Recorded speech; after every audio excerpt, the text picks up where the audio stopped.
Pessoal, na aula de hoje, a gente vai continuar numa revisão sobre os conteúdos básicos de programação. Então, a gente vai trabalhar com a lista 1, vai utilizar o GUI, e também a gente tem por objetivo fazer uma primeira aplicação Hello World utilizando programação visual com Windows Forms no Visual Studio. Por isso é importante lá dentro daquelas atribuições que eu pedi para a última aula. Quem não conseguir fazer as aplicações, quem não conseguir acompanhar no Visual Studio hoje, por algum motivo, tranquilo, sem problemas. Isso aí não vai ser prejuízo. Depois, vai ser importante que vocês consigam ter o Visual Studio e consigam aplicar e consigam acompanhar o desenvolvimento dessas aplicações, porque o nosso projeto final vai ser baseado utilizando ele. Por navegador não tem, Emerson. Tem que baixar ele e instalar na máquina mesmo. Ele é um software até que demora um pouquinho para instalar, mas depois que instala, ele é bem tranquilo. Ele não é tão pesado. Mas pelo navegador não tem, infelizmente, ele. A parte de JavaScript a gente consegue fazer pelo navegador, consegue rodar online. Então vamos ver como que o pessoal consegue acompanhar. Se a gente vê que vai se tornar inviável, a gente tenta alguma outra alternativa.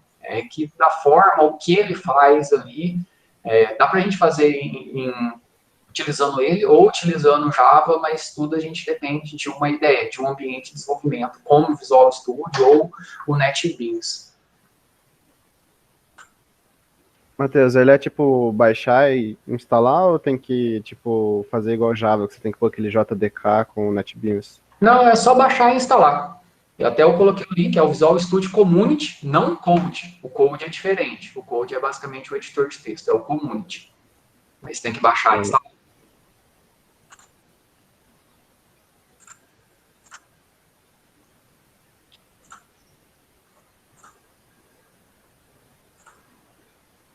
Pessoal, eu estou compartilhando a minha tela aqui, só para poder voltar e a gente dar uma relembrada nas nossas atividades, nos nossos conteúdos aqui, né? Então, aqui no nosso conteúdo aqui, da semana 1, eu coloquei como tarefa aqui, até tem um formuláriozinho que eu coloquei só para você poder marcar, se você realmente conseguiu fazer e olhar o que você tinha que desenvolver. Então, o objetivo nessas 2 primeiras semanas nossas é trabalhar com a lista de exercícios 1 ali. Como eu falei, tem vários exercícios, mas não é para você se matar, falar, eu tenho que fazer tudo dentro do prazo, não, é tranquilo. Depois você vai fazer o máximo possível e vai enviar. Pedir também para vocês se cadastrarem no GitHub, e aqui está o link do GitHub, que depois a gente vai utilizar ele. Então, é importante começar a conhecer, começar a se ambientar no GitHub e instalar o Visual Studio Community. Não é o Code, coloquei o link dele aqui, tem alguns links de orientação e algumas opções aqui também que vocês têm que marcar. Então, vocês têm que marcar essas 2 opções aqui na instalação dele. E a gente vai fazer um Hello World com ele hoje. Então, vai dividir a nossa aula hoje em 2 partes. Primeiro, a gente vai olhar lá para a lista, e aí na lista a gente tem alguns exercícios que precisam de algumas técnicas específicas de programação. Então, é para isso que a gente vai olhar. Então, na primeira parte da lista lá, dos algoritmos que a gente diz lá, sequenciais e de seleção, a gente vai pegar lá, a gente vai conversar agora, a gente vai pegar pelo menos um exercício deles, vai fazer junto. Vou explicar uma atividadezinha que está lá no URI, lá, que são algumas atividades para poder praticar também, então, para ver se o pessoal está conseguindo acompanhar. Se alguém tiver alguma dúvida também, a gente vai trabalhar entre hoje e na sexta-feira. E depois a gente vai fazer uma primeira aplicação, um Hello World lá dentro do Visual Studio. Então, isso vai ser o nosso cronograma para hoje. Um ponto importante é que toda semana a gente, como está marcado no nosso horário, a gente vai ter essa aula síncrona, onde a gente vai estar juntos na quarta-feira. E nas sextas-feiras, por padrão, a gente vai ter a nossa aula assíncrona, mas só que ela vai ser gravada ao vivo, das 8h30 até as 9h30. Então, se a gente vir aqui em aulas, ó, tem a nossa aula síncrona da semana passada, da quarta, e tem a aula assíncrona aqui da sexta-feira. Quem puder entrar, alguns alunos entraram, participar, ver a gravação junto, às vezes perguntar alguma coisa, pode ser dúvidas de outros colegas, ótimo.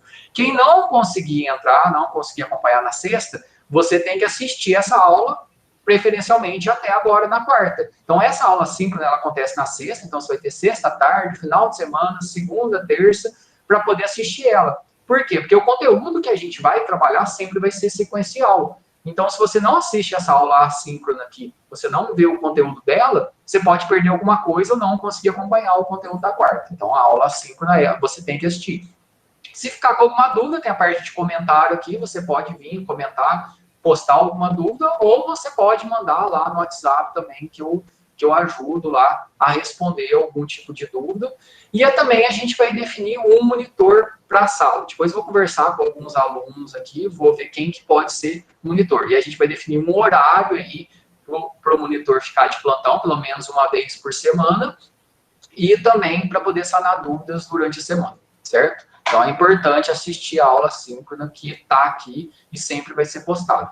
Pode ser que alguma sexta eu não faça a gravação ao vivo, mas aí eu aviso previamente para o pessoal não entrar e já explico qual vai ser a atividade. Coloquei aqui no material da semana 2, aqui, ó, em apostilas, tem 2 apostilas aqui, ó. Uma apostila de linguagem C, que é muito boa, que é de um professor lá na Federal de Uberlândia, e ele tem um livro que é basicamente essa apostila, e é muito bom, que é o livro dele, Programação em C Descomplicada. Ele tem um canal no YouTube que se chama Programação em C Descomplicado, que é muito bom, depois vou postar aqui também, vale muito a pena, é ótimo para quem está com alguma dificuldade inicial de programação. Bom dia, Vitor Hugo. E tem uma outra apostila, onde está escrito só esse link aqui, ó, porque ele ficou como link, é uma apostila de C#, que é a linguagem que a gente vai trabalhar, é basicamente igual a C, só que a gente vai trabalhar no Visual Studio. E depois aqui tem um tutorialzinho explicando aqui como criar um aplicativo no Visual Studio para o Windows Forms. É um Hello World, é um Hello World da Microsoft, e a gente vai usar ele como base, a gente vai fazer uma aplicação dessa hoje. Então, primeiro a gente vai lá para a nossa lista.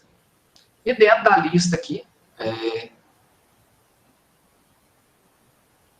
lá no Visual Studio Emerson, isso também serve para todo mundo. Aqui, ó. Lá dentro de semana 1, aqui, dentro de tarefas, eu coloquei aqui, ó, opções VS aqui, ó. E é uma imagem, tá vendo? Aí tem que marcar essas duas aqui, ó. Web, desenvolvimento web. A gente não vai usar agora, mas a gente pode utilizar depois, porque é muito parecido. E .NET Desktop. A gente vai usar isso aqui, ó.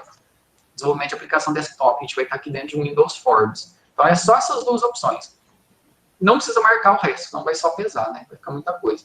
Vai dar em torno aí de 6 GB aí. É assim, vocês vão baixar aí uma quantidade e depois da instalação ele vai dar 6 GB aí. É um pouco grande. Isso aqui depois da instalação, quando ele baixa, não é tanto, não. Cadê? Aqui não está aparecendo, mas o download dele dá mais de 1 GB. Mas deixa baixando aí. E depois, esse Hello World que a gente vai fazer, pode fazer depois. Deu 8? Nossa, está cada vez aumentando. Mas 8 eu acho que deve ser a instalação dele no final, depois de instalado. Ou download. Agora eu não estou lembrado. Deve ser bem completo esse negócio. Não, ele tem muita ferramenta, tem muita coisa. Bem interessante, mas geralmente a instalação dele, das últimas vezes que eu fiz, dava em torno de... O arquivo, né? Dava uns 2 GB. Não, mas de memória ele não requer tanta memória do PC.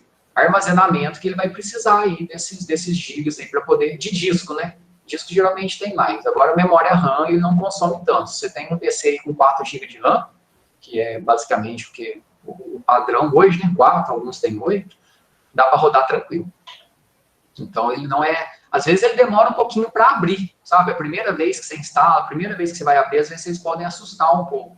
Então, ele demora um pouco. Mas depois que ele abriu a primeira vez, depois que ele está rodando ali, ele não fica tão pesado. Ele fica mais tranquilo. Pessoal, olhando para a lista agora aqui, ó.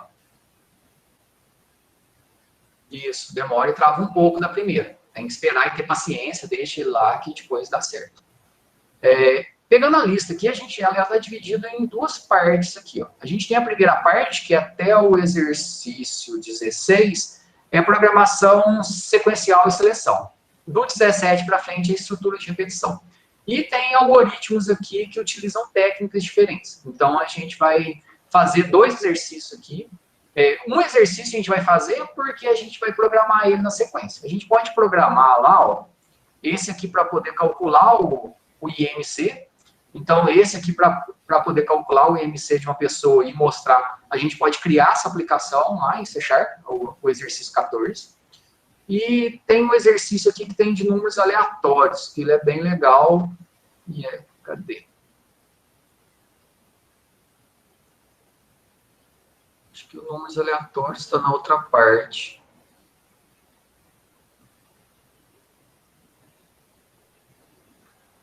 Deixa eu achar.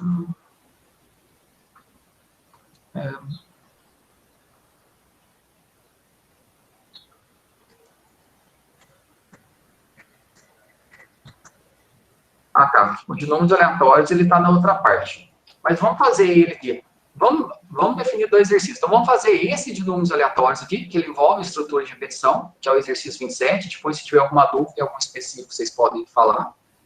E a gente pode fazer um exercício depois, a gente já faz lá em C#, que vai ser o nosso Hello World, a gente faz um exercício mais simples. Tipo o número 2 aqui, para poder fazer conversão de megabytes para kilobytes, ou algum outro exercício. Aí vocês escolhem algum desses mais simples aqui. Esse exercício, o número 27 aqui, ó, ele envolve geração de números aleatórios, que ele que é extremamente importante para diversas aplicações e para diversas técnicas que a gente tem dentro da programação. Então, eu quero gerar um valor e eu quero testar se esse valor é aquele que eu preciso ou não. Tem diversas técnicas, até de inteligência artificial, que toda a inicialização dos valores são baseados em números aleatórios. Então, redes neurais utilizam números aleatórios, algoritmos genéticos utilizam números aleatórios para poder resolver problemas complexos. Depois a gente volta aqui para os outros. Esses 2 anteriores também é bem interessante, o 25 e 26. Esse 27, alguém já fez ele? Ou alguém tentou fazer e ficou com alguma dúvida? Gera um número aleatório entre 0 e 19, e vai receber um número até que o usuário acerte ele, e vai apresentar quantas tentativas. E aqui está a instrução para poder gerar um número aleatório. Alguém já conseguiu fazer? Ou tentou, ou ficou com alguma dúvida, ou imagina como que faça?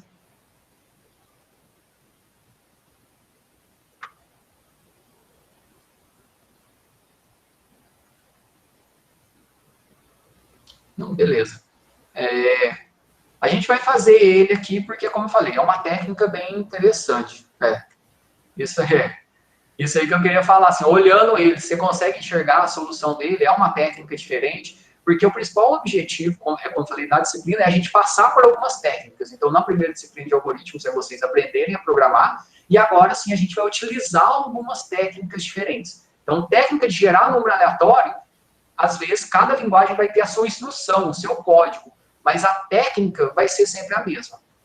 Então, vou abrir aqui o dev e a gente vai fazer ele juntos. E depois, se a gente quiser, a gente pode fazer ele também em C#, que é bem legal. A gente vai fazer uma aplicaçãozinha de um número da sorte, né? E aí a gente pode fazer um desafio. Quem gasta menos tempo para poder achar? Isso, é um random. O random aí é o nosso gerador de números aleatórios, que até está aqui, ó. O sRand é o nosso inicializador e o rand que vai gerar. Então, a gente pode abrir o dev aí. Abra uma ideia, a gente vai incluir a stdio.h e a gente vai incluir a stdlib.h também, porque aqui dentro da stdlib que está o nosso inicializador de números aleatórios, certo? Então, a gente vai ter o nosso main aqui, e o nosso objetivo, olhando para o exercício, é o quê? Eu tenho que gerar um número aleatório e vou ler o número aleatório do usuário. E vou ficar repetindo até que ele acerte o número e tem que ver quantas tentativas foram necessárias. Então, eu vou ter que fazer o quê? Eu vou ter que gerar um número, eu vou chamar ele de aleatório. Então, eu vou gerar um número aleatório. Então, essa variável aleatória aqui que vai guardar esse número que a gente vai gerar. O usuário vai informar um número para a gente. E eu vou ter que contar quantas vezes vai ser necessário o usuário digitar um número para que ele acerte esse aleatório.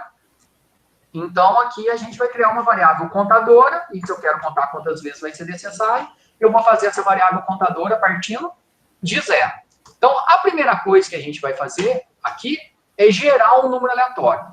Como que a gente gera um número aleatório? Até eu coloquei aqui as instruções, né? Então, o sRand time null, ele serve para poder inicializar o gerador de números aleatórios. Isso aqui serve como um padrão para a maioria das linguagens. A maioria das linguagens, a gente tem que fazer algo parecido. Por que isso? É como se a gente tivesse, pensa no número aleatório, como se a gente tivesse um saquinho cheio de bolinhas lá, ou aquele globo da sorte lá da Mega Sena. Então, quando a gente faz esse sRand aqui, ele está girando aquele globo para poder misturar as bolinhas. Para que toda hora, quando eu enfio a mão no saco para tirar uma bolinha, ou quando vai sair uma bolinha do globo, não fique saindo sempre a mesma. Ou seja, para que ele chacoalhe, para que ele misture. Então, a gente tem que fazer aqui, ó, sRand, aí o sRand ele serve para poder inicializar. Eu vou inicializar com base no relógio do sistema, sem passar nenhum parâmetro. Então, estou passando um nulo. Então, ele vai pegar o clock do sistema aqui, e a partir desse clock do sistema lá, que é o horário que está rodando ali, ele vai gerar um número. Então, como esse clock fica mudando toda hora, né? Então, toda hora os meus segundos ficam mudando, toda hora que eu gerar aqui, eu vou ter um valor diferente. Se eu não inicializar o gerador de números aleatórios, eu corro o risco de ter valores sempre gerados iguais. E a gente não quer isso, né? Então, aqui eu estou iniciando o gerador de números. E agora eu vou receber o número mesmo. Então, a minha variável aleatório. Uma dica interessante aqui, ó. Eu acho que várias IDEs têm isso, né? Quando eu começar a digitar uma variável, quando eu digitei ale, e eu não sei no resto da variável, não estou lembrando como eu escrevi, eu digitei ale. Se eu segurar o Ctrl e dar espaço, isso serve em vários outros ambientes, ele vai mostrar as variáveis ou as funções que começam com isso, tá vendo? Variável aleatória. Aí eu dou um Enter aqui, ó, ele já completa para mim. Isso ajuda bastante quando a gente tem muitas variáveis no projeto. Então, aleatório é igual, aí eu vou receber um número aleatório. Como que eu vou gerar um número aleatório? Eu vou receber dessa função rand aqui, ó. Tá vendo? Então, essa função rand, ela vai gerar um número aleatório entre 3 e 5 casas decimais. Vamos gerar aqui só para vocês verem. Aí depois eu vou explicar o restante aqui, ó. Então, a variável aleatória vai gerar um número que vai vir dessa função rand. Onde essa função rand? Está aqui dentro desta delib. E eu vou printar esse número aleatório, só para a gente poder enxergar, né? Número gerado. E vamos mostrar a nossa variável aleatória. Opa, tem que colocar o %d aqui. %d e pode quebrar a linha aqui. Se a gente quiser ficar vendo vários números aleatórios que vão ser gerados, é só a gente rodar aqui várias vezes. Então, a gente pode pegar e executar várias vezes esse código. Deixa eu dar um return 0 aqui. Salvar o código. Pessoal, se surgir alguma dúvida, pode ir chamando e postando aqui no chat. Eu estou com 2 telas, estou conseguindo ver o chat, ou pode abrir o áudio e chamar. Se precisar também pegar algum trecho de código, pensa aí que o teu código que você está tentando rodar está dando erro. Se precisar de algum trecho, você me fala, eu copio o código, colo aqui no chat e fica mais fácil também para vocês poderem verificar onde está o erro. Porque às vezes esquecer um ponto e vírgula ou digitar alguma coisa errada é comum. Aqui lista 1, esse é o exercício 27. Exercício 27, para ler código. Salvar sempre com ponto .c, não salva como CPP, porque às vezes a gente utiliza funções específicas de C. E vou rodar aqui para poder ver se ele vai gerar um número aleatório para a gente. Olha lá, ele gerou um número aleatório aqui, 18.607. Então ele vai gerar um número que entre 3 e 5 casas decimais. Ah, mas eu quero gerar até um limite específico. Quer ver? Ó, vamos colocar um enquanto um aqui, para ele ficar gerando vários números aleatórios. Entendeu? Vou colocar aqui um enquanto um, e aí a gente vai ficar vendo vários números aleatórios aqui. E vou colocar um getCH aqui. Ó. Esse getCH vai servir igual um system pause. Então, aqui ele vai pausar. Espera.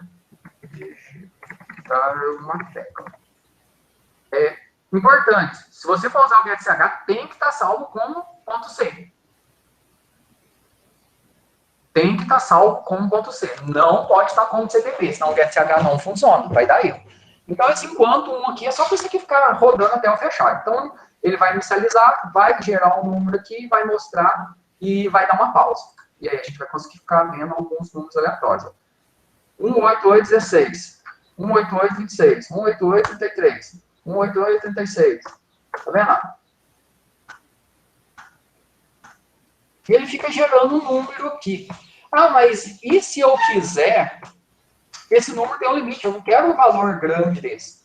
Então, reparem aqui, se eu pegar o resto da divisão de um determinado número, por exemplo, se eu pegar o resto da divisão de qualquer número por 10, todo mundo concorda que o meu retorno vai ser um valor entre 0 e 9? Se eu pegar o resto da divisão de qualquer valor por 5, o resto da divisão de qualquer valor por 5, qual que vai ser o meu retorno? Um valor entre 0 e 4. Se eu pegar o resto da divisão de qualquer valor por 20, qual que vai ser o meu retorno? Um valor entre 0 e 19. Então, o que a gente faz? Esse número aleatório, ele vai ser o resto da divisão, ou seja, o resto é o porcento, certo? Vai ser o meu número aleatório, o resto da divisão desse número aleatório nosso, por 20. Então, se eu colocar o resto da divisão de qualquer número, que é o número aleatório que eu gerei, por 20, eu vou ter o quê? Um valor entre 0 e 19. Concordam com isso? Não é, eu não estou dividindo, é o resto da divisão. E aí, se eu rodar agora, ó, número gerado, 0. Número gerado, 3. Número gerado, 9. 13. 19. 3. 6. 12.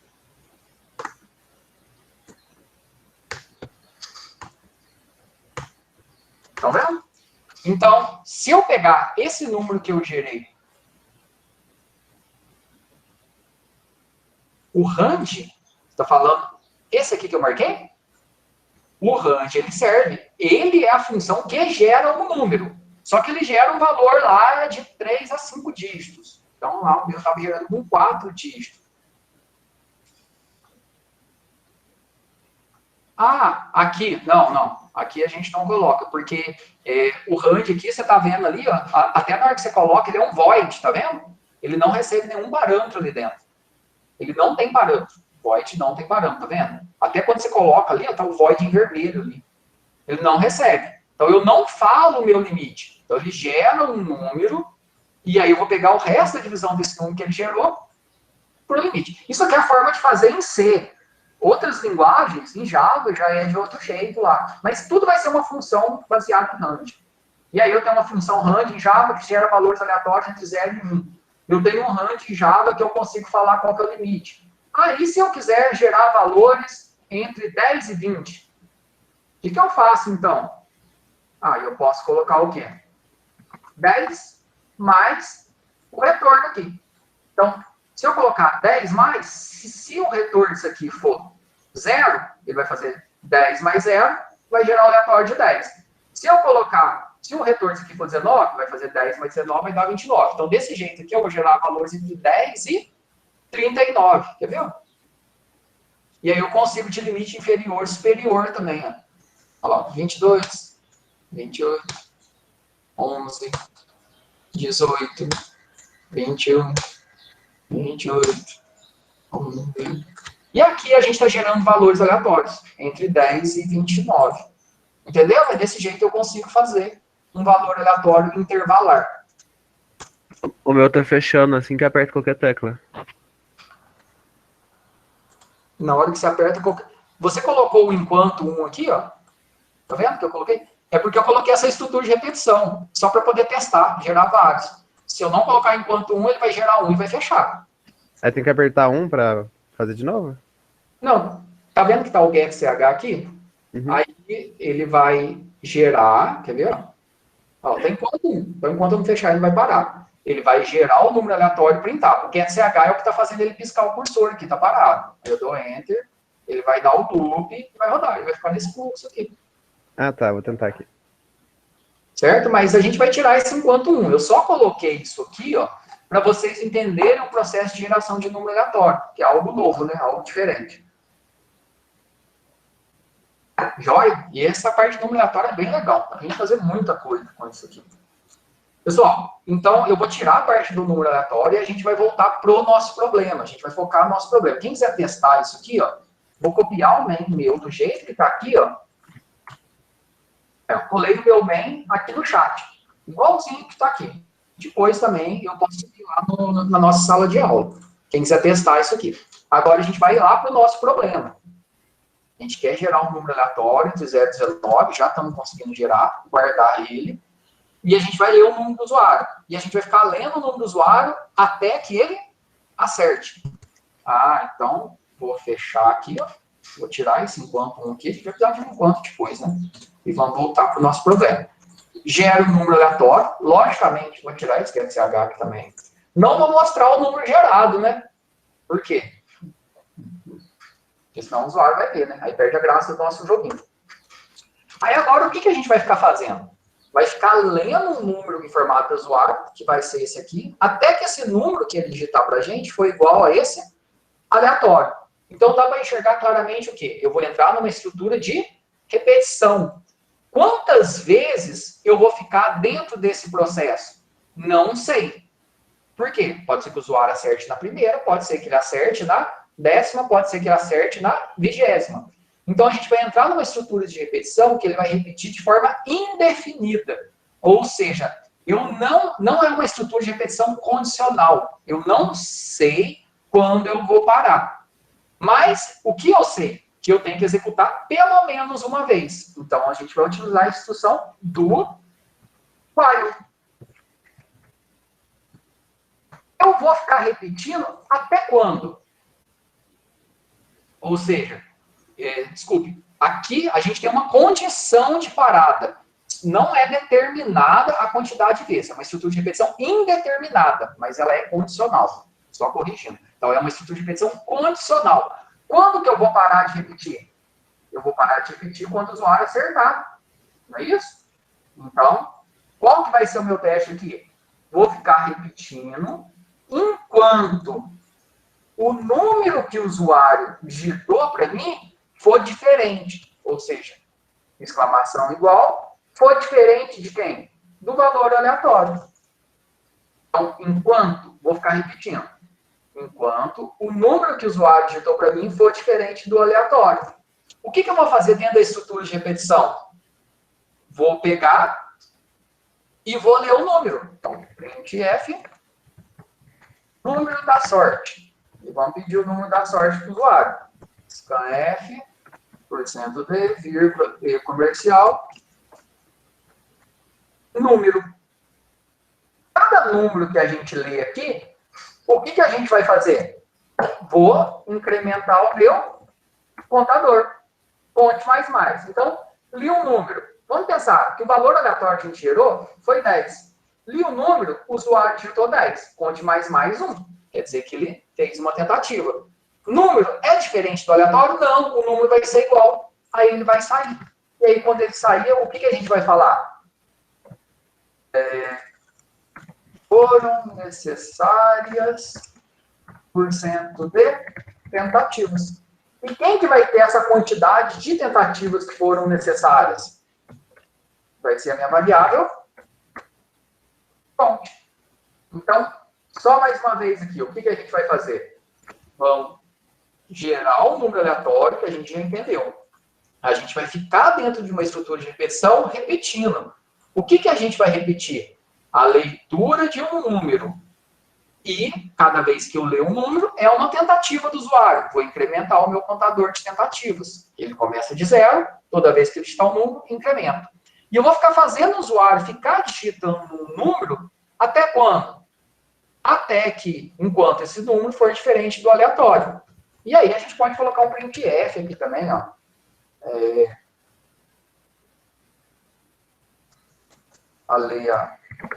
aleatório, só para a gente poder ver o aleatório, né? 2 pontos por cento D. E seu número, 2 pontos por cento D. E aí a gente pode ver os dois números, né? Vamos ver o aleatório. Opa, e vamos ver o número. Só para a gente poder enxergar que realmente era o mesmo, né? Então, ó, quando a gente sair, lógico que eu não vou mostrar, né? Depois que o usuário sair, que ele já acertou, a gente vai mostrar o valor aleatório e vai mostrar o número. Ou seja, a gente vai mostrar a variável aleatória e vai mostrar o número, para realmente ver que é igual. E não falar quantas tentativas foram necessárias para poder encontrar, para o usuário acertar esse valor. Só para que eu não ficar testando muito tempo aqui, ó, ao invés de valores aleatórios entre 0 e 19, que eu coloquei o resto da divisão de 20, vou colocar 5. Então, vou ter valores aleatórios entre 0 e 4. Beleza? Só para fazer um teste aqui, senão eu vou ficar digitando muito tempo aqui. Olha lá, ó. Número da sorte. Aqui nesse momento que está escrito o número da sorte, que está aqui dentro, ó, ele já gerou um número aleatório e guardou, só que eu não estou enxergando, né? A gente não está dando print, então não tem graça de joguinho. Vou colocar, então, o número aleatório. É legal também a gente colocar um print fora. Ah, o número aleatório é entre tanto, né? A gente coloca um limite aí. Qual que é o valor máximo? No caso que a gente sabe que é entre 0 e 4. Vou colocar 2. Ih, não é, errei. 1. Errei. 0. Ah, acertei, ó. O aleatório é 0, o seu número é 0, foram necessárias 3 tentativas. Então eu tinha 5 valores possíveis, acertei na terceira. Vou brincar de novo aqui. Entre 0 e 4, né? Que a gente colocou o limite de 5 ali. Opa, peraí, que não dobrou. O número da sorte, vou colocar aqui 4 e 0. Ah, acertei. Olha, o aleatório caiu no 0 de novo. Precisei de 2 tentativas. Aqui está caindo sempre no 0. Deixa eu tentar mais uma vez aqui. 0. Ah, agora não é 0, não. 1, 4. Ah, tomando 3 tentativas aqui. E aí, logicamente, como vocês têm mais sorte que eu, vocês podem brincar de 0 a 20 aí, né? De 0 a 19, que aí vai rodar legal. Deu para entender qual que é a lógica do problema? Ficou com alguma dúvida? Ah, tá. Importante. Tá dando esse erro do time aí é porque o teu arquivo está salvo como .cpp. Tá salvo como C++. Quem estiver dando esse erro aí, só em arquivo, salvar como e muda aí para .c. Certo? Tem que incluir essa delivery ou outra alternativa, quando está dando esse erro do time aí, ó, você pode incluir a biblioteca time.h também. Para incluir a biblioteca timeh. Não precisa. Se você salvar com .c, não precisa. Mais de alguém? Deu algum erro aí? Que eu possa ajudar? Matheus. Opa! Você poderia fazer por for também ou só pelo while? Por for, daria para fazer de uma forma meio não padrão, que a gente poderia fazer um teste lógico dentro do for, mas não é o padrão dele. Como aqui a gente quer executar por uma quantidade indeterminada, o ideal é a gente usar o while ou do while. Nesse caso, como eu vou garantir que eu vou executar pelo menos uma vez, e só depois que o usuário digitar um valor que eu vou definir se eu vou continuar ou não, o ideal é o do while. O for, ele é mais adequado quando eu sei da onde eu vou partir, onde eu vou chegar. Vou repetir por 10 vezes. Então, for para o meu controle saindo de 1 a 10. Vou repetir por 20 vezes. For para o meu controle saindo de 1 a 20. Posso chamar de 1 a 20, de 10 a 20, de 50 para 10, incrementando. Mas ele não é ideal quando eu quero repetir baseado num teste lógico, que é o caso do while. Então, se eu vou repetir baseado num teste lógico, usa o while ou do while nesse caso, porque eu quero ler pelo menos uma vez para decidir se eu vou continuar. O for não é o mais adequado nesse caso. Certinho, valeu. Falou. Mais alguma dúvida ou de alguém tem algum erro que eu possa ajudar? Aqui, ó, eu vou pegar aqui o conteúdo do main, eu acho que ele cabe aqui no chat. Ok? Dá para me colocar ele no chat. Isso, ó. O que eu postei aqui no chat agora é todo o conteúdo do main. Então, olha lá. Está dentro do abre aqui do main, que eu acabei de colocar aqui, é o conteúdo do chat. Beleza, hein? permissão negada, quando dá isso, Emerson, ou é o antivírus travando, ou é o local que você está salvando. O que você pode fazer, no final das contas, se continuar? Dá um Ctrl A para selecionar tudo, Ctrl C para copiar, Ctrl N, você cria um novo arquivo, ou seja, só selecionei tudo, copiei. Criei um novo arquivo, salva ele aqui agora, ó, na hora de salvar, coloca como Ctrl C e salva como outro nome. E aí salva num diretório normal. E aí tenta rodar.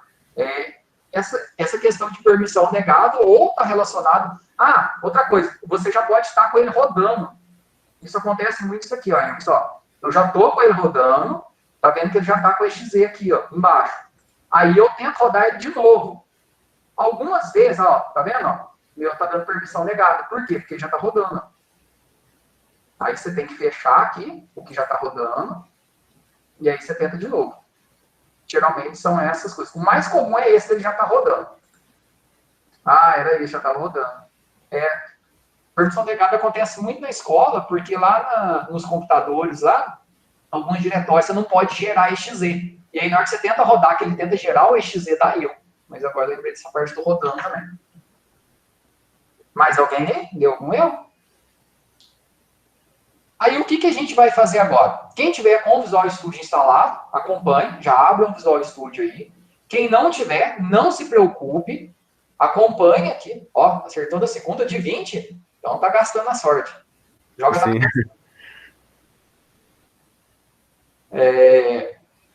Quem já tiver com o Visual Studio instalado, abra ele para a gente poder fazer o Hello World junto. Quem não tiver, não se preocupe. Podem instalar, tenta instalar depois e depois acompanhe. Como eu falei,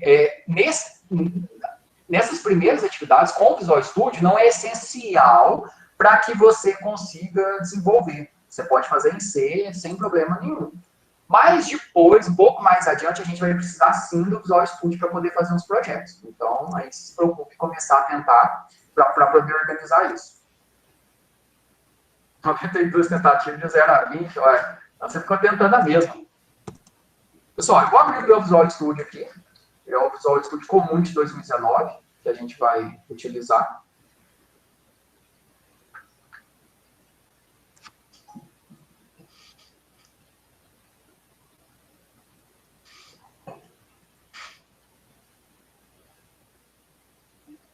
Beleza. Aí, quando você abrir aqui, a gente vai criar um novo projeto. Deve ser uma telinha parecida com essa aqui que vai aparecer para vocês. Certo? E vou criar um novo projeto. Primeiro eu vou explicar o ambiente aqui, qual que é a estrutura, e aí depois a gente vai fazer o nosso primeiro código, nosso primeiro Hello World aqui. Vou criar um novo projeto. O projeto que a gente vai criar, ó, aqui, quando a gente vai trabalhar com o .NET, que é o framework, que é essa plataforma aqui, a gente pode programar em diferentes linguagens e a gente pode programar para diferentes objetivos. A gente pode programar, criar uma aplicaçãozinha desktop, a gente pode criar uma aplicação web, a gente pode criar uma aplicação mobile, a gente pode criar um projeto para a internet, um serviço web, então a gente pode fazer muita coisa aqui, ó. Deixa eu colocar forms aqui, eu acho que já aparece. Deixa eu ver. Aqui, ó, já aparece, ó.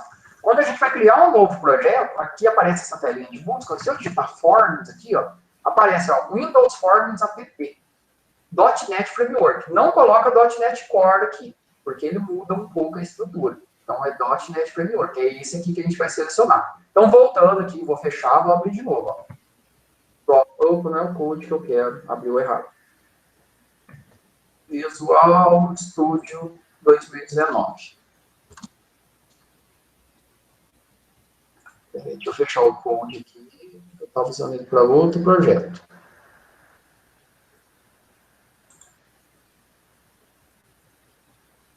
Aqui, ó. Visual Studio 2019. Vai abrir esse aqui. Vai criar um novo projeto. Create new project. Ou criar novo projeto, se tiver em português. Vai abrir essa telinha aqui para você selecionar o projeto aqui.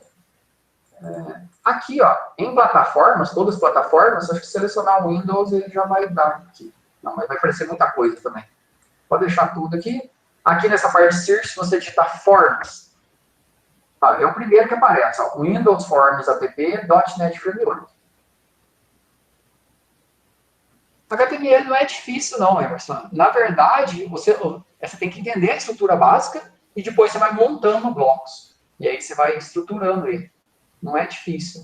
A gente vai ver um pouco, não vai ser o nosso foco HTML, vocês vão ter uma disciplina disso, mas quando a gente for ver uns projetinhos em JavaScript, a gente vai entender como montar esses blocos.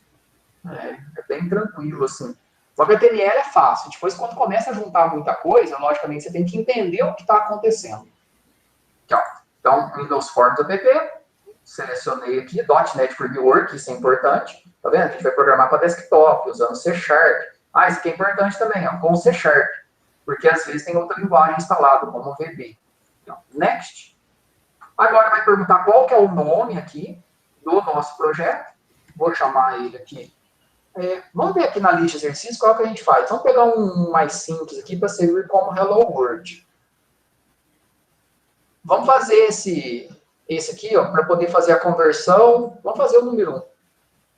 Fazer a conversão de um valor em dólar para real. Beleza? Então, vou colocar o nome do projeto aqui. Vou chamar ele de conversão. Certo? Aqui, ó, tá vendo? Location. Aqui ele coloca o diretório onde que ele vai salvar. Conversão.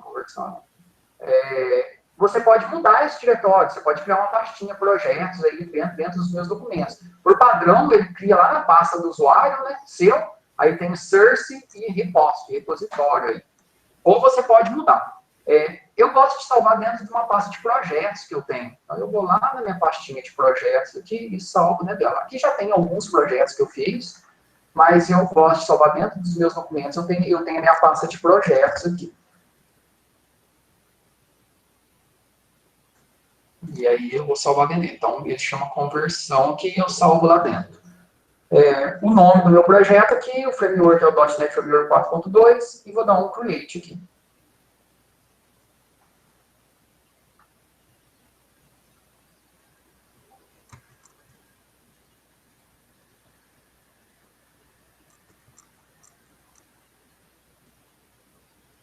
Beleza. A telinha que abre para a gente tem que entender o que a gente tem aqui, alguns componentes que são essenciais dentro do ambiente, e se ele fechar, o que a gente vai fazer aqui, ó.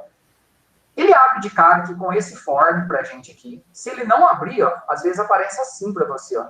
Ele aparece fechado. Deixa eu ver se eu consigo fechar ele aqui.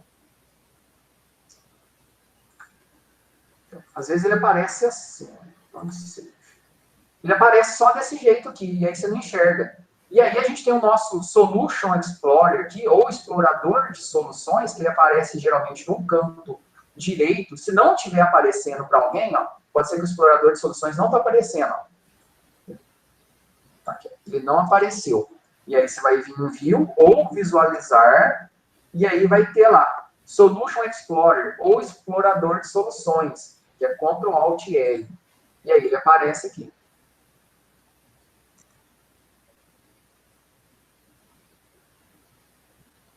Tá, não se preocupe, assim, o conteúdo está sendo gravado. Acompanhe aqui no que a gente está fazendo, no que eu estou fazendo aqui, é só um Hello World inicial. E aí, depois, vocês podem ver o vídeo com mais calma, e pausando e fazer. É só um Hello World inicial, certo? Então, aqui no explorador de soluções, ó, a primeira vez demora. Aqui, ó, aí você dá 2 cliques no Form 1, tá vendo? No formulário. E aí ele aparece aqui. Então, se por acaso você fechar aqui sem querer, ó, você vem no explorador de soluções, ele aparece. Se o explorador de soluções teu, ou Solution Explorer, não estiver aparecendo, como eu falei, ó, ele não está aparecendo. Você vai vir em View, Solution Explorer, ou explorador de soluções, que aqui o meu atalho é Ctrl+Alt+L, ó, e ele já aparece. Se ele sair daqui, ó, e ele ficar vagando, ó, se eu arrastar ele, ó, aparece aqui no canto aqui uma opção de onde eu quero colocar ele, tá vendo? Ó?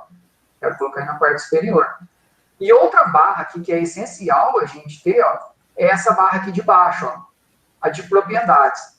Se tiver em português, tranquilo. Isso, Emerson, usa interface gráfica. A gente vai trabalhar com interface gráfica. A gente vai sair da telinha preta agora e a gente vai passar para a interface gráfica. Trabalhando lá com o C direto, é importante para a gente programar, entender o problema ali, eu quero fazer rápido. Depois que eu já entendi o problema, eu sei resolver ele, eu sei programar ele, aí sim a gente parte para uma interface gráfica. E como eu falei, é bem interessante explorar, estudar um pouco como desenvolver aqui na interface gráfica, porque a partir daqui você já consegue começar a vender, a oferecer aplicativos. Como eu falei, tem 2 alunos, depois até vou pedir o relato deles, dos alunos do 4º período, que fizeram essa disciplina semestre o ano passado, e trabalhando com esse conteúdo de Visual Studio, de .NET, eles nunca tinham trabalhado com .NET, e eles conseguiram vender aplicações já, aplicações simples, mas já conseguiram vender. Então, tem muita demanda. E você fazendo uma aplicaçãozinha dessa, rodando no Windows, você vai ver que é bem legal. Aqui a barra de propriedades. Essa barra de propriedades ela vai ser muito importante para a gente mudar algumas configurações. Pode ser que ela suma também, ó. Vou fechar ela aqui, ó. Se ela sumir, é só apertar o F4. Você aperta F4, ela volta, ó. Se ela sair daqui, ela ficar vagando, você pode arrastar, acha o lugar que você quer pôr ela. Geralmente eu gosto assim, ó. O gerenciador de soluções aqui e a barra de propriedades embaixo, o meu formulário no meio. E outro componente essencial, a gente tem a toolbox. O meu está recolhido aqui no canto esquerdo, tá vendo? Se a toolbox ela não estiver aparecendo, você pode, se eu fechar aqui, a mesma coisa. Você consegue vir em view aqui, ó, tem a opção toolbox, Ctrl Alt X. Então, o que a gente precisa aqui no ambiente? Olhando o Visual Studio, criei meu projeto. Preciso ter o gerenciador de soluções aparecendo, preciso ter minha barra de propriedades aparecendo e preciso ter a minha toolbox. Ela pode ser autorretrátil aqui ou você pode pinar ela aqui. Joia? Então, tudo isso que a gente viu é só para conhecer o ambiente. Agora, a gente vai fazer o nosso primeiro Hello World. Acho que nem vai dar tempo de a gente fazer a aplicação. A gente vai mandar só uma mensagem na tela aí. E aí, depois, a gente começa a fazer a nossa aplicação. Então, aqui, ó, nesses componentes é muito legal, que é os componentes que a gente vê do Windows mesmo. Ou seja, eu consigo colocar caixinha de texto, não está no menu, aqui, ó, olha essa toolbox do tá aqui no cantinho, aqui, ó. Se ela não tiver, ó, você pode vir, vou fechar a minha aqui, ó. Fechei, Server Explorer a gente não vai usar, vou vir em View aqui, ó, toolbox. Se não tiver a opção, você segura o Ctrl Alt X. Aí ela aparece. Tenta aí, já.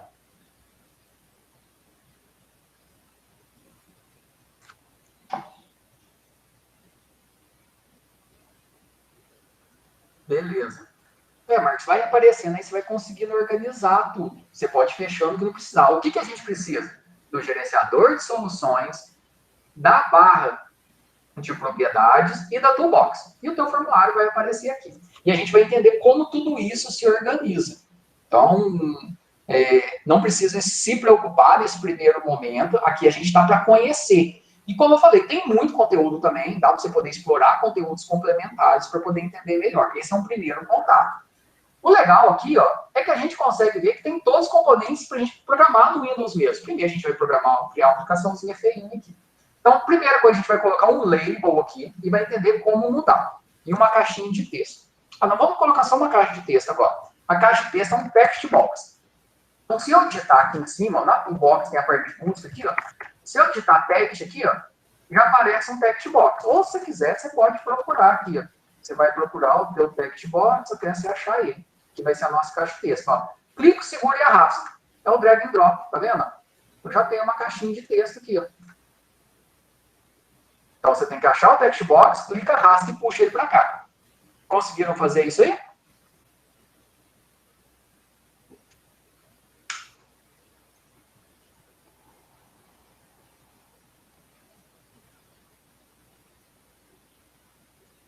Beleza. Como eu falei, quem não estiver conseguindo, tá com o Visual Studio aberto e acompanhar sem problemas. Então, a gente consegue formatar essa caixinha de texto. Se eu clicar aqui, ó, nesse setinho que tem na frente dela, a gente consegue definir se ela vai ser de múltiplas linhas e a gente consegue alterar algumas propriedades. Aqui nessa barra de propriedades vai ser bem importante. Eu vou selecionar a caixinha de texto, com ela selecionada, eu vou pegar o zoom aqui, ó, porque a barrinha é pequena e não tem como eu aumentar normal aqui, ó. Aí, ó, com a minha caixinha de texto selecionada, ó, ela está selecionada. vou vir aqui na barra de propriedades, ó. Reparem que na barra de propriedades aqui, ó, a gente tem duas formas de organizar. Reparem que o meu aqui, ó, ele tá vendo esse botãozinho aqui, A a Z aqui, ó? Eu posso organizar, geralmente ele vem categorizado. Ele vem assim, ó, de vocês deve estar dessa maneira, ó. Eu tô com a caixinha de texto que eu puxei selecionado. Ele deve estar categorizado. Se você clicar aqui, ó, nesse alfabético aqui, ó, ele vai organizar todas as suas propriedades de A a Z, que eu acho mais fácil. Na hora que eu falar para vocês mudarem uma determinada propriedade, você vai procurar em ordem alfabética, do que ficar procurando as categorias, que dá mais trabalho. Joia? Então, marca aqui de A a Z. A primeira coisa que a gente vai mudar é esse name. Tá vendo? Tá text box 1. O name dele é o nome que eu vou conseguir referenciar ele no código. Então, você pode pensar como o nome da variável. Então, esse aqui, ó, sempre o name de um componente, porque aqui a gente pode ter vários objetos, os 3 primeiros caracteres, geralmente eu ponho o identificador que refere ao componente. Então, esse componente aqui, esse objeto, é uma caixa de texto. Então, vou colocar txt. E agora eu vou colocar o que ele vai representar. Aqui eu vou colocar o nome de vocês, o nome que a gente vai ler, nosso nome, e para poder mostrar uma mensagem. Então, vou colocar txt, nome. Então, txt minúsculo, e o primeiro caractere que a gente vai ver da variável aí de coisa maiúscula, exceção padrão. Então, como que está chamando essa caixinha de texto minha? Txt nome. Na hora de eu referenciar ela lá no meu código, como que eu vou saber quem que é essa caixinha de texto? É a txt nome. Conseguiram mudar o nome dela aí, ó? Vou tirar o zoom aqui, só para poder ficar melhor para ver. Então, ó, seleciono, aqui, ó, se eu clicar fora, aparecem as propriedades do formulário. Olha aqui, ó. Eu estou cliquei no formulário, aparece form 1, as propriedades do formulário. Se eu clicar na caixinha de texto, aparecem as propriedades da minha caixinha de texto aqui, do text box. Tá vendo? Que eu coloquei txt nome. Ok? A gente não precisa mudar mais nada agora, mas a gente poderia mexer em outras propriedades. Por exemplo, tem a propriedade de fonte aqui, que é bem legal, ó. Se eu colocar em fonte, eu gosto de mexer nela, geralmente, ó. Você pode mudar o tamanho, que é o size, então eu vou colocar 10 aqui. Você pode mudar o nome da fonte aqui, se você quiser. Ah, então eu quero outra fonte aqui. Então, eu vou colocar aqui, pode procurar alguma fonte aqui. Eu gosto da sans serif. Isso. Ah, não, já está a sans serif aqui. Vou colocar um Arial aqui mesmo. E aí você pode mudar o nome da fonte e fazer o que você quiser aqui. Aqui são algumas propriedades. Se você quer itálico, se você quer... Ah, e a cor também. Você pode mudar a cor de fundo da caixinha. O for color é a cor da fonte. Se eu quiser mudar aqui, ó, tá o Windows Text aqui, que é o padrão do Windows. Posso colocar aqui uma cor de azul, um azul aqui, e aí a gente pode mudar algumas propriedades se quiser. Isso aqui é só enfeite. Ok? Aqui está o tamanho. Ah, isso aqui é bem legal também, ó. Esse border style aqui, ó, tá fixed 3D aqui, ó. E aqui tem como a gente tirar, tá vendo? Ó? E ficar sem borda nenhuma, none aqui. Ou ficar fixed symbol aqui também, que eu gosto desse formato.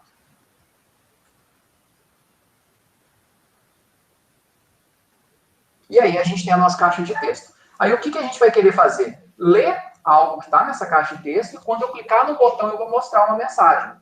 Então, a gente vai pegar um botão aqui, se você digitar aí, button, vou pegar um botão, arrastar e colocar aqui embaixo. E aí a gente tem o nosso botão. Aí o que eu quero? Quando eu clicar nesse botão, vou pegar o nome seu que vai estar aqui e vou mandar uma mensagem. Um famoso Hello World. Então, nesse botão aqui, ó, com ele selecionado, a gente vai mudar algumas propriedades. Então, com o botão selecionado, vou mudar o nome dele. Vou chamar aqui de btn mensagem. Por que btn? Porque ele é um botão. Lembra? Os 3 primeiros caracteres a gente mantém no padrão do objeto, do que ele representa.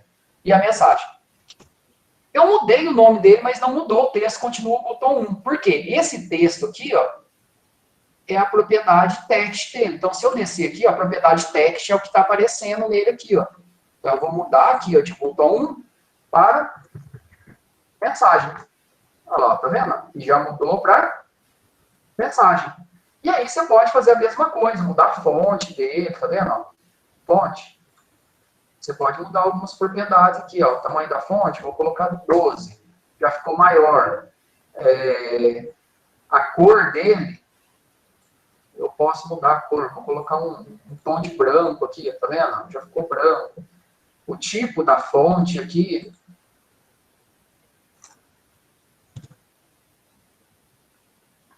a gente pode mudar o... Deixa eu achar uma fonte aqui. Deixa eu colocar uma fonte diferente aqui. Parece que ficou maior, até quebrou aqui. Como quebrou aqui, eu posso aumentar ele aqui. E o legal que também é como eu tô falando, isso aqui é só um enfeite. O importante é só o texto e o ID dele ali, ó. Tem uma parte da borda aqui que é bem legal também. Ah, o backcolor é a cor de fundo dele. Ele tá aquele cinzinho lá, a gente pode mudar. Colocar alguma cor customizada que a gente queira. Então, vou colocar aqui um tom de azul aqui.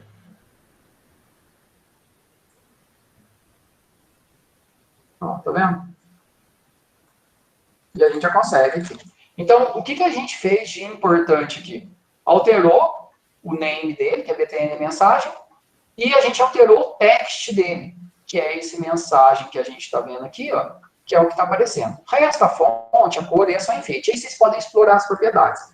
O que a gente quer? Quando eu clicar nesse botão, eu vou pegar o nome daqui e mostrar a mensagem. Então, eu vou dar 2 cliques nesse botão e ele vai gerar uma função para a gente. E essa função, ela vai ser executada quando eu clicar nele. Então, eu vou dar 2 cliques no botão. No botão, ó. Não é para clicar no formulário, é no botão. Vou dar 2 cliques aqui, ó. Cliquei no botão. Deixa eu recolher aqui para ficar melhor, para poder enxergar. E a gente veio para a parte de código. Então, reparem que aqui na parte superior eu tenho o Form CS, que é esse código, e tenho o Form CS Design, que é o que a gente está vendo aqui. É o que a gente construiu o nosso design. Então, aqui eu estou no código, aqui eu estou no design. Se eu der 2 cliques, aqui também eu volto para o código. Vamos subir aqui só para entender um pouquinho melhor a estrutura, para a gente não assustar muito. Aqui na parte superior a gente tem os usings, que é a mesma coisa a gente fazer os includes em C, as bibliotecas que a gente está usando. Aí agora aqui a gente já vem um pouco de alguns conteúdos de orientação a objeto que vocês vão entender melhor depois. O design, não é o web design, porque quando a gente fala web, Emerson, é para a parte de web mesmo, na internet. Aqui o design é a parte estética, é a parte visual. E aqui a parte de código. Ok? Aí a forma que é estruturada é um pouco diferente. Aqui, esse namespace, ele vai definir o nome geral do projeto, que a gente chamou de conversão, e dentro desse projeto a gente pode ter vários formulários, tá vendo? Classe Form 1. Então, essa classe Form 1, ela está referenciando esse formulário nosso, que se chama Form 1. Ok? Dentro desse Form 1 aqui, ó, a gente chama de construtor do formulário. Tudo que a gente colocar aqui dentro, ó, vai ser executado. Esse initialize component aqui, ela é uma função padrão para ela poder carregar tudo que está aqui no nosso design, a gente não muda. E qualquer coisa que eu colocar aqui dentro dessa função aqui, ó, Form 1, que é um construtor, ele vai ser executada no momento que a minha aplicação rodar. Ah, tá, sim, não, isso aí vocês vão entender bem melhor. É que front-end, isso aí principalmente na parte de web, né? Front-end é o que você está vendo, né? É a parte da frente, HTML, CSS, hoje muito JS também, JavaScript. E o back-end é o código da aplicação, que faz comunicação com o banco de dados. Então, essa é a diferença de front-end e back-end. Aqui a gente pode pensar, o front-end é a parte do design aqui, o back-end é a nossa parte do código. Mas aqui está tudo muito integrado. Então, o que a gente quer aqui? Ó? Quando a gente clicar no botão mensagem, ele vai pegar o valor que está na caixa de texto e vai mostrar para a gente. Então, a gente vai usar a mesma lógica. A gente vai criar uma variável aqui, que vai ser uma string. Então, string é uma variável tipo texto. A gente não tem ela em C. Lembra que quando a gente quer criar uma variável desse tipo em C, a gente tem que criar uma cadeia de caracteres, uma cadeia de char. Aqui a gente tem. Então, vou criar uma variável aqui, string, que vai chamar nome. Da onde que vai vir esse nome? O que o usuário digitar aqui nessa caixa de texto. Então, o nome vai vir da onde? Vai vir do meu TXT. Ó, se eu digitar TXT, repare que ele já completou com o nome aqui, ó. Por quê? É o objeto que começa com TXT que existe dentro do nosso projeto. Só dá Enter, ó. TXT nome. Só que o TXT nome, ele é uma caixa de texto que tem várias propriedades. Ele tem o tipo da fonte, ele tem a cor de fundo, ele tem o ID, ele tem um tanto de coisa. Então, aqui, ó, a gente está mudando aquele scanf nosso, que é a forma de receber dados lá em C, a gente está recebendo dados a partir dessa caixinha de texto. Aonde que está o que o usuário digitou? Está na propriedade text. Então, ponto text. Reparem que eu começo a digitar ponto text, ele já completa.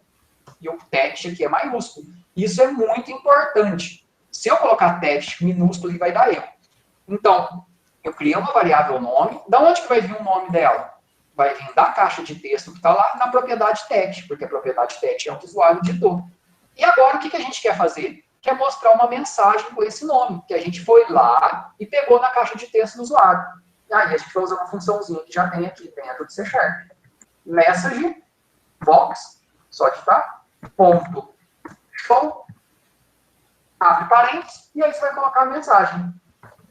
Olá, mundo, ou hello world, né? E aí você vai colocar olá, mundo, espaço, mais, para a gente poder juntar, para a gente concatenar como um nome. E aí, o que vai aparecer? Vai aparecer olá, mundo, se eu digitar meu nome lá, Matheus. Esse mais, ele vai juntar esse texto olá, mundo, com o conteúdo da minha variável nome. Tremer a tela aqui em C# eu não sei nenhuma função. Dá para a gente movimentar os objetos, dá para mudar foco, mas com certeza vai ter alguma coisa para a gente poder fazer isso sim. Dá para pensar nisso aí. Depois a gente vê uma funçãozinha. E esse é o nosso Hello World. Então, ó, aqui, ó, dentro da nossa função btn mensagem clique, tá vendo? Ó? Então, essa funçãozinha, ela vai ser executada quando eu clicar no meu botão mensagem. O que eu vou executar? O que está dentro do abre e fecha chaves dele aqui, ó. Então, estou criando uma variável nome está recebendo o que está na caixinha de texto, e eu vou mostrar. Se quiser dar um Ctrl S para poder salvar, e se eu voltar no design aqui, não preciso voltar no design para rodar. É só dar um start aí para poder rodar. Ou geralmente aqui é o F5.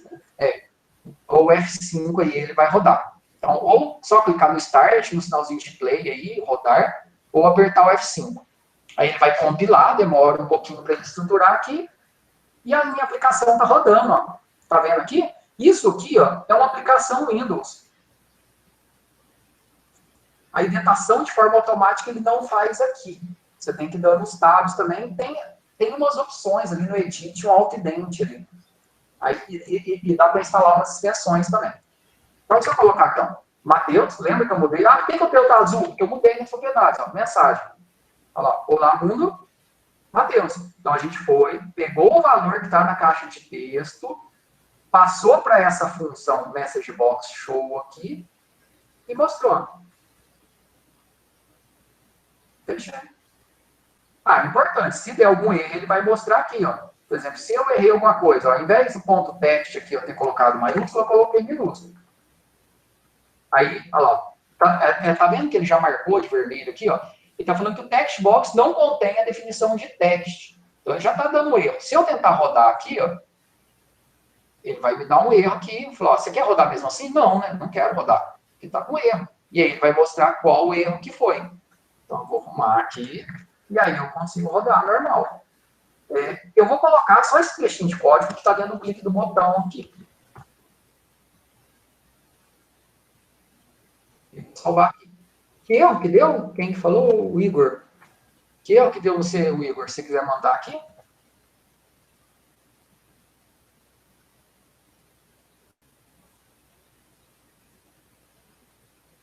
Tá, o que pode ter acontecido, Igor?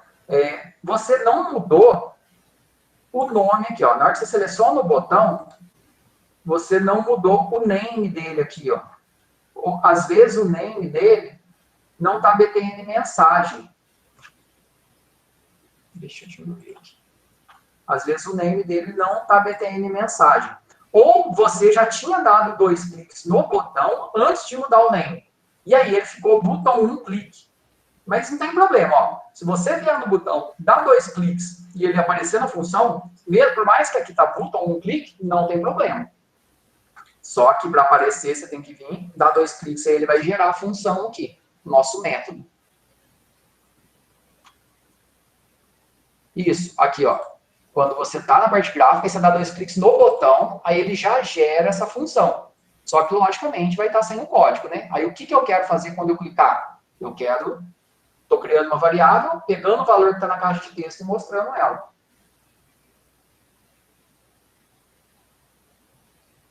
Foi? Joia. Pessoal, como eu falei, não precisa se assustar. Essa é só uma visão inicial. Muda um pouco o que a gente estava vendo, mas é extremamente importante a gente conhecer como criar uma aplicação não só de desktop, não só em tela preta, né? A gente criar uma aplicação que realmente agora a gente pode vender. Qual que é o legal? Se a gente for lá na pastinha, tem um executável pronto, ó. Eu vou clicar com o botão direito aqui no meu projeto, ó. Vou lá em abrir pasta no gerenciador de arquivos, Open Folder em File Explorer. E aí ele vai mostrar a pastinha do meu projeto. Se eu vier aqui no arquivo, na pasta conversão, vir na pastinha bin debug, tem um arquivo exe lá dentro, que chama conversão.exe. Se eu der 2 cliques nele, ó, ele já gera aqui, tá vendo a minha aplicação? Então, depois que você fez essa aplicação aqui, ó, você consegue já compartilhar ela ou entregar para qualquer pessoa rodar no seu Windows. Então, se eu colocar aqui, ó, dica aí teste, ó, ela tá rodando do mesmo jeito. Não precisa mais do Visual Studio para rodar. Depois que eu criei, executei, gerou o executável uma vez, acabou. Eu não preciso mais. Então, é bem legal.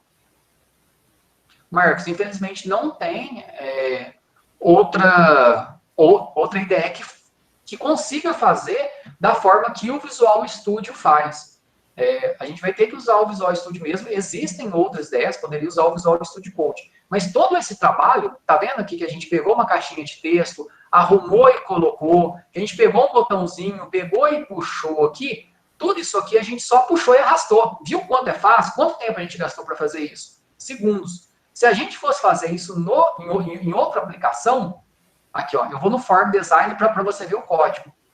Então, esse pouquinho de coisa que a gente fez, esse aqui é o código de design que ele gerou por trás. Então, tem todo esse código aqui, ó. Tá vendo que eu estou falando aqui que tem 2 objetos aqui, ó? Que é minha caixa de texto, meu botão, que tá os IDs dele. E aqui tem mais um tanto de configuração dele, tá vendo? Ó? Aqui tá o posicionamento, todos os atributos dele, qual que é o índice de tabulação. Tudo isso aqui, ó, que a gente está fazendo só puxando e arrastando, tá vendo aqui, ó? Olha o que ele está gerando por trás para a gente. Se a gente for fazer em outro ambiente, todo esse código aqui, ó, que eu estou mostrando aqui, ó, tudo isso aqui, só para fazer, a gente teria que fazer na mão.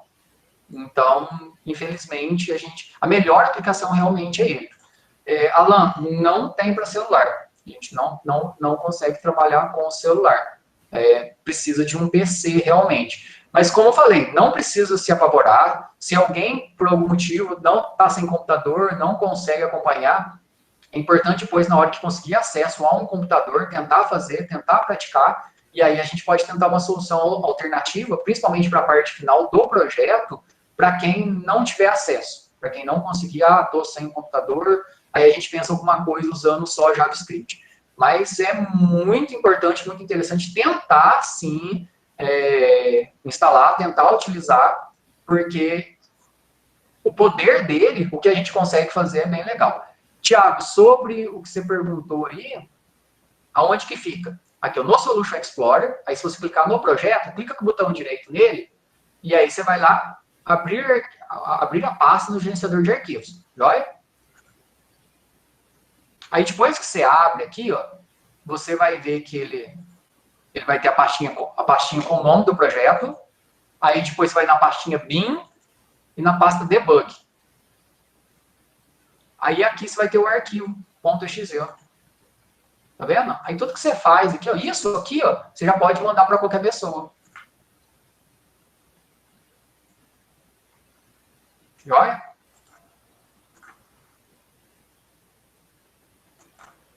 Pessoal, mais uma vez, eu vou compartilhar o conteúdo que a gente fez aqui. Isso, é só mandar o exe para qualquer um que funciona. Lógico, se você tiver arquivos dependentes, banco de dados, tem que estruturar tudo isso. Mas porque a gente vai fazer agora, pensa que você vai fazer uma aplicaçãozinha aí para fazer conversão de valores, algo específico aí, sei lá, com um contador. Ele tem uns cálculos complexos. Isso aí teve aluno nosso que fez. O contador tinha que fazer um tanto de cálculo lá, tudo na mão. Aí ele fez lá que só entra com valor, ele já mostrava todos os cálculos e já imprimia isso. E aí você consegue vender uma aplicaçãozinha simples e que resolve problemas. Na sexta-feira, muda algo por fazer interface em outras linguagens? Muda. Muda sim. Cada linguagem tem a sua estrutura. O que eu recomendo muito é você começar aqui com C# para interface gráfica. Eu considero um dos caminhos mais fáceis, mas a gente vai ver várias outras linguagens. Sim, a aula vai estar disponível daqui a pouquinho, eu já vou subir ela aqui. Vai estar disponível e eu coloco esse código desse projetinho também, para quem quiser entrar e abrir ele lá no Visual Studio. Kleber, depois essa parte do GitHub, eu vou mostrar depois como que a gente vai integrar. Hoje a gente não teve tempo ainda, mas eu vou ver talvez na sexta-feira, a gente vai trabalhar com a lista, tem alguns exercícios lá no Uni, e aí eu vou mostrar isso também. Não, beleza, sim, tudo vai estar disponível, tudo que a gente fizer sempre vai estar dentro da sala de aula. Mais alguma dúvida, pessoal? Então, na sexta-feira, a gente tem a gravação da nossa aula assíncrona, sexta-feira às 8h30. Se por acaso... sexta-feira às 8h30. Se por acaso, quem puder participar, ótimo, e aí já fica livre. Quem não puder participar, só ficar atento para poder assistir ela depois, aí, no final de semana, antes da próxima aula, que é um conteúdo contínuo. Joia? Pessoal, então, até na sexta-feira, para quem quer participar, assistam a aula síncrona, qualquer dúvida é só postar para a gente. Marcos, a lista vai ser avaliada, sim, a gente vai colocar para frente, mas como eu falei, você tem que fazer o máximo possível ali, mas é uma avaliação mais qualitativa, mas ela vai ter uma nota. Se você não enviar nada, quer dizer que você não tentou nada, né? Se você mandar só os exercícios que a gente fez junto, você não tentou nenhum a mais.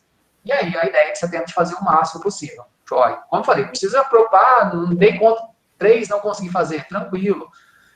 A ideia é para você poder praticar, mas não, esse não é o maior foco da preocupação. Isso, pode fazer com calma. Prazo para a gente é tranquilo, o importante é fazer. Pessoal, até mais então, um grande abraço, todo mundo se cuide aí. Até.